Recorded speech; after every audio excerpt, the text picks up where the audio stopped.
Well, the looming 2024-2025 season is just about upon us, as we are shockingly merely a month out from the opener. And while the Boston Celtics are still polishing that hardware from a year ago, they're first in an unbelievable 16 years and just their second since 1986. Yes, hard to believe the team who holds an NBA record for 18 titles has won only 2 of those in roughly the last 40 years. But there are a few teams out there who have won even fewer than that during that span of time, roughly somewhere around 0. In fact, there are currently 10 active NBA franchises who have never won a title in their team's entire existence. Some of these are notable organizations, by the way, and some with legitimate title aspirations this season, including the Kevin Durant and Devin Booker-led Phoenix Suns, the Minnesota Timberwolves, who played in the Western Conference Finals a year ago and improved their roster in the offseason by adding the 8th overall pick in the draft, Rob Dillingham out of Kentucky.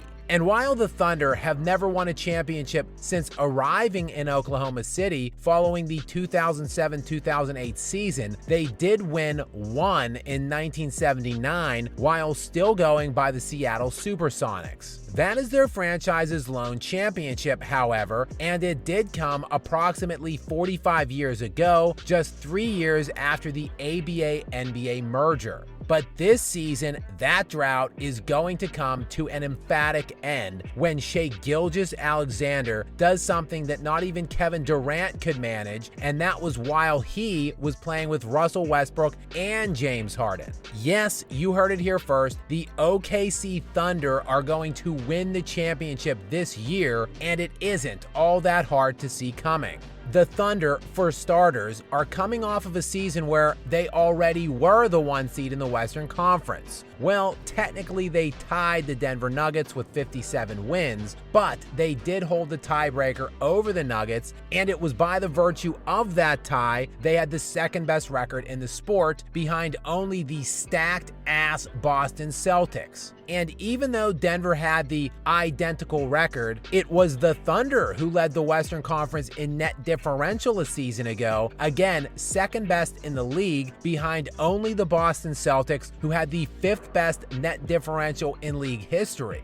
Additionally, Oklahoma City was second in simple rating system last year, which is a team rating system that takes into account average point differential and strength of schedule. I mean, this team checked all of the boxes last year. They were 4th in team net defensive rating, and they had an elite player. Arguably the first name you mention in the current NBA landscape, behind only Nikola Jokic. In fact, Shai Gilgeous-Alexander did finish behind Nikola Jokic for league MVP last season, and that was to follow up his 5th place finish from a year ago. He was first team NBA both of those seasons and seems to be a clear-cut fixture there for many, many years to come. His offensive game seems to have no weakness or limitation, and is one of the few players today that has an intermediate or mid-range game. In fact, he thrives in that area of the court. Shai was one of only 3 players last season to top 30 points per game, to go along with Luka Doncic and Giannis Antetokounmpo.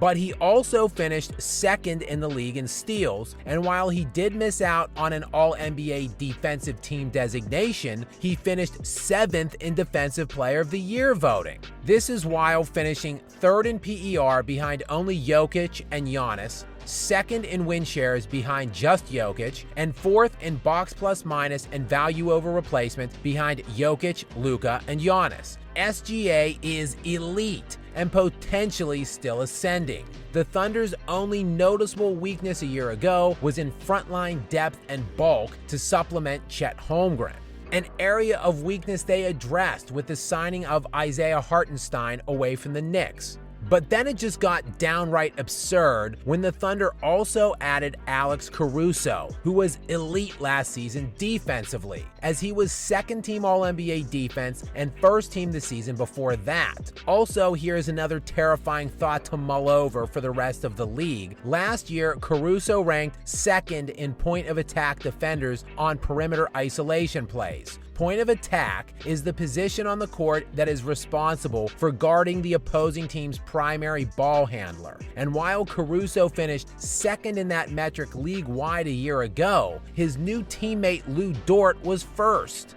Not just that though, Caruso also shot 41% from the three-point line last season.